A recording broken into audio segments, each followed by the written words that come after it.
اور میں اللہ تعالیٰ کا شکر ادا کرتے ہوئے یہ کہہ سکتا ہوں کہ میں جہاں پہ بھی رہا میں نے اپنی حد المقدور کوشش کی کہ میں پاکستان کے لیے، پاکستان ایئر فورس کے لیے کنٹریبیوٹ کر سکوں. اس میں مشکلات بھی آئی ہیں. دیکھیں ذاتی طور پہ مشکلات جو ہیں وہ کسی بھی پروفیشن کا حصہ ہوتی ہیں. فائٹر فلائنگ میں تو آپ 10-12 سال کے بعد بھی آپ کے اوپر ایک وہ تلوار لٹک رہی ہوتی ہے کہ آپ فائٹر پائلٹ رہیں گے کہ نہیں، کیونکہ وہ ٹریننگ بڑی ٹف ہے. لیکن جو اجتماعی طور پہ ایک کنٹریبیوشن ہوتی ہے، میں اس میں الحمدللہ سیٹسفائیڈ ہوں کہ میں کچھ نہ کچھ پاکستان اور پاکستان ایئر فورس کے لیے کنٹریبیوٹ کر سکا. ماشاءاللہ. اچھا یہ ہے کہ اگر ہم کمپیریٹیولی دفاعی لحاظ سے جائزہ لیتے ہیں پاکستان کا دیگر دنیا کے ساتھ، اور اگر دیگر دنیا کے ساتھ ہم کمپیریٹیولی جائزہ لیتے ہیں، اس میں دو کیٹیگریز آ جاتی ہیں، ایک کولیکٹیولی اور دوسری جو ہے وہ اسپیسیفک ایئر فورس کے حوالے سے. جی، آپ اس کمپیریزن کو کیسے دیکھتے ہیں کہ پاکستان ایئر فورس جو ہے وہ کس مقام پر کھڑی ہے، اور پاکستان کی افواج پاکستان جو ہے وہ مجموعی طور پر جو ہے دیگر جو نا ورلڈ میں جو ہے اپنا نام کیا رکھتی ہے اور کیسے اس نے اپنا مقام بنایا؟ دیکھیے پاکستان ایئر فورس کی بات کروں تو پاکستان ایئر فورس کو ایک تو پہلے ہمیں کچھ اسپیسیفک نہیں ہونا چاہیے کہ ہماری ایئر فورس اس کے مقابلے میں کیسی ہے، اس کے مقابلے میں کیسی ہے. ہمیں یہ دیکھنا چاہیے کہ ہماری ایئر فورس یا ہماری افواج جو ہماری سرزمین ہے اس کا دفاع کر سکتی ہیں کہ نہیں. تو میں سمجھتا ہوں کہ اس میں ہمیں کوئی ابہام نہیں ہونا چاہیے.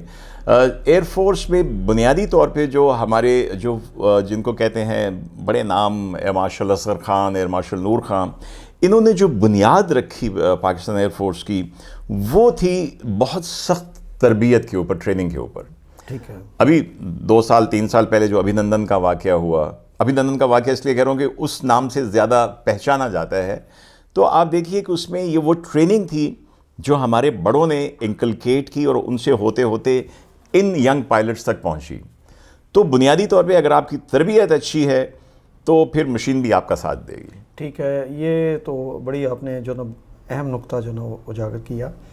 ابھینندن کا بھی آپ نے ذکر کیا، تو یہ میں پوچھنا چاہ رہا ہوں کہ کیا، بلکہ میں نہیں پوچھنا چاہ رہا، عوام پوچھنا چاہتی ہے کہ اس کو پکڑ کر چھوڑ کیوں دیا گیا؟ کیا ابھینندن کا بھارتی پائلٹ کا گرفتار کر کے اس کو چھوڑ دینا ایک اچھا عمل تھا؟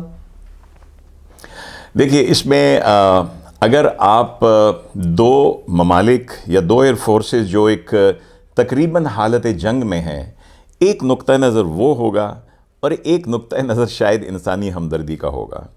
اگر میں انسانی ہمدردی کے پوائنٹ آف ویو سے دیکھوں تو یہ جو چھوڑ دیا ٹھیک کیا، لیکن مجھے صرف ایک اعتراض ہے، جب تک حالات نارمل نہ ہو جائیں ہمیں شاید یہ ایکشن اتنی جلدی نہیں لینا چاہیے تھا.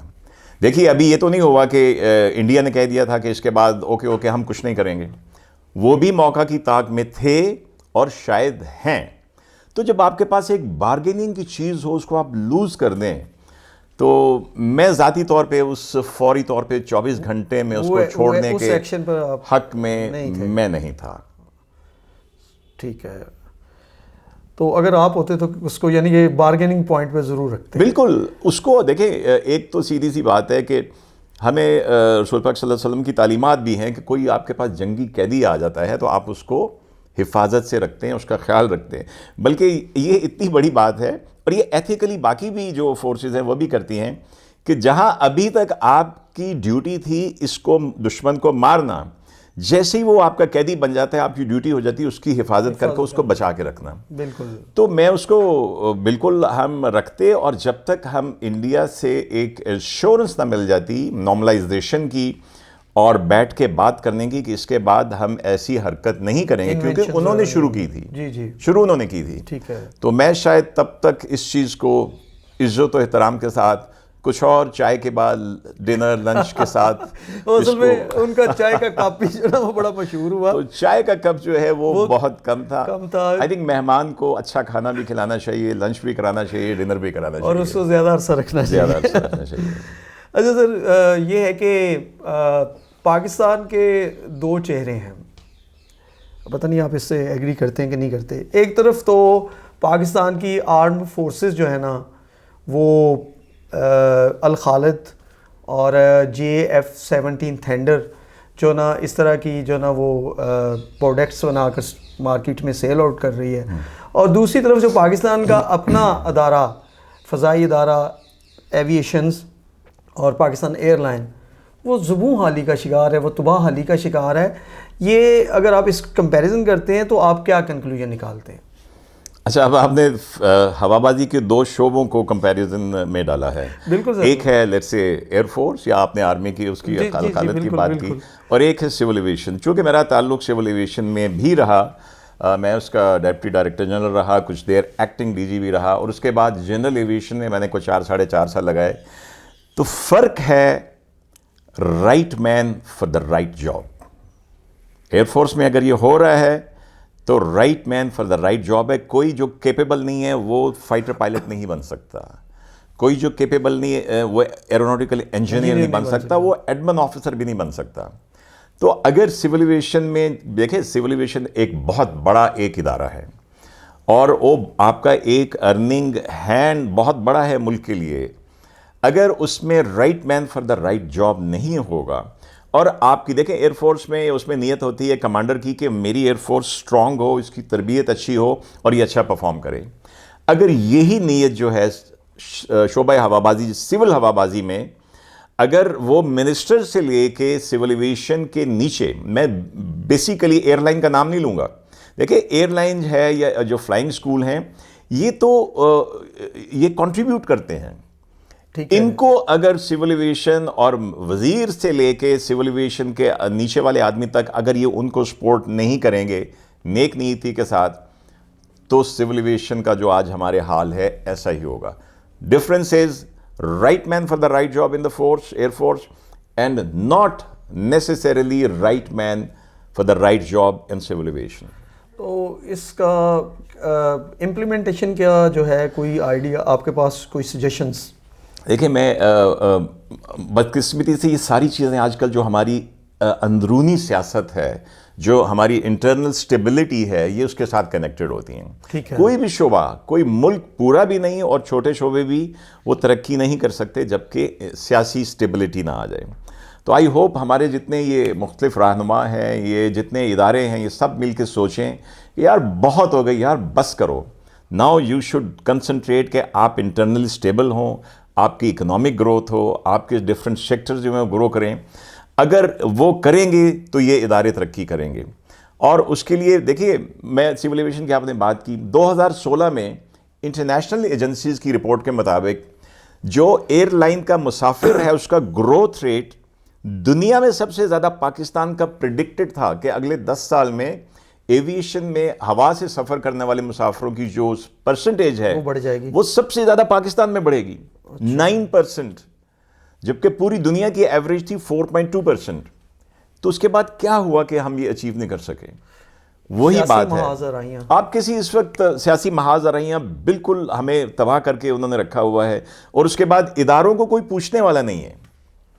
اگر آپ ایک بندہ جس کے پاس ڈپلوما کسی چھوٹی موٹی چیز کا ہے, اس کو اگر آپ وزیر ہوا بازی لگا دیں گے تو وہ ہوا بازی میں کیا کرے گا مجھے بتائیے. وہ بلکہ اس کی کریڈیبلٹی کو اور نقصان پہنچے گا, جس طرح ریسنٹلی ہوا. دوسرا سر میں یہ پوچھنا چاہ رہا ہوں کہ اکثر بلکہ اکثر کہ اب تو کانسیپٹ ڈیولپ ہو چکا ہوا ہے, اسٹیبلشمنٹ کی ڈومیننسی جو ہے اقتدار پاکستان کے اندر, یہ ایک تھیوری ڈیولپ ہو گئی ہوئی ہے جی کہ جمہوریت جو ہے وہ سیکنڈری ہے, اور جو اسٹیبلشمنٹ کی ڈومیننسی ہے یا اس کی پاور ہے وہ فرسٹ پریورٹی پہ ہے. تو آپ کیا اس تھیوری کو ایکسیپٹ کرتے ہیں یا ڈینائی کرتے ہیں؟ دیکھیے, سب سے پہلے میں پاکستانی ہوں جی, اور میں اس نسل سے تعلق رکھتا ہوں جو اپنے ماں باپ سے قائد اعظم کا اور پاکستان بننے کے واقعات سن کے جوان ہوئی ہے. تو میرے نزدیک نہ اس کا پاکستان, نہ اس کا, نہ اس کا, صرف قائد اعظم کا پاکستان میرے لیے ایکسیپٹیبل ہے. اور قائد اعظم کے پاکستان میں اسٹیبلشمنٹ کی سیاست میں کوئی جگہ نہیں ہے. میں اس کو, بھلے میں نے وردی پہنی ہے لیکن میں اس چیز کا ہمیشہ مخالف رہا ہوں. لیکن ایٹ دا سیم ٹائم میں یہ کہوں گا کہ ہمیں اس چیز کو اپنے گھر میں بیٹھ کے حل کرنا چاہیے. ہمیں اس کو فورم پہ، انٹرنیشنل فورمز پہ کھڑے ہو کے دنیا کے سامنے اپنے مسائل، یہ جس کو کہتے ہیں نا اپنی گندی چادر جھاڑنا، یہ ہمیں نہیں کرنا چاہیے. آپ انسٹیٹیوشن کو جو ہے بدنام نہ کریں. اور اگر آج کل، سوری ٹو کٹ یو آپ کی بات، کہ اگر آج کل اگر اسٹیبلشمنٹ کہہ رہی ہے کہ ہم اس سے نکلنا چاہتے ہیں تو let's give them a chance. یہ نکلنے نہیں دیتے. ہاں، یعنی کہ آپ کا مطلب ہے کہ پاکستان سب سے پہلے ہے، باقی سب چیز بالکل، ادارے ہوں یا سیاسی جماعتیں ہوں، بالکل، وہ سیکنڈری. ایبسولوٹلی. اداروں کا دیکھیں، ہم سیاسی اداروں کو پنپنے دیں گے تو وہ شعور آئے گا ان میں. ڈیفینیٹلی. اسی طرح آپ جوڈیشری کی بات کر لیں. اگر آپ ان کو فری ہینڈ دیں گے اور آپ ان کو پنپنے دیں گے، کوئی پریشر نہیں دیں گے، تو فیصلے اچھے آئیں گے. تو پھر کیا ہوگا جب آپ اپنا کام کریں گے؟ آپ ہیں جرنلسٹ، آپ جہاز اڑانے کی کوشش کریں گے تو کریش ہو جائے گا. میں اگر آپ کا کام کرنے کی کوشش کروں گا تو آپ کا اخبار بند ہو جائے گا. تو بہتر ہے کہ آپ اپنا کام کریں، میں اپنا کروں، اور اس کے بعد مل بیٹھ کے کبھی چائے پی لیں. بالکل درست ہو گیا.